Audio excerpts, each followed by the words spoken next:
నీకేం పెట్టట్లేదా? చికెన్ మొత్తం అమ్మ తిని నీకు అన్నం ఉట్టి అన్నం పెడుతుందా కారం కలిపి?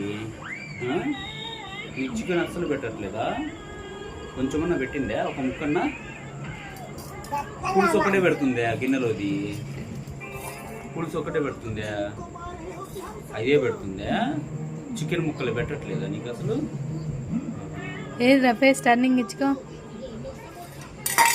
ఇప్పుడు దాకా తిన్నదంతా ఎవర్రా? ఏందిరా నోరు కూడా అరవైందిరా. ఒకటే పెడుతుంది. సరేలే సరేలే పట్రా తిన్నారా? నీ నోట్లేదు ఏంటిది? మరి చికెన్ పెట్టలేదని తింటేవే. కింద పడిందని తిన్నావా ఒకటే? పల్లెం రోజు పెట్టట్లేదా? కింద పడింది తిన్నావా తీసుకొని?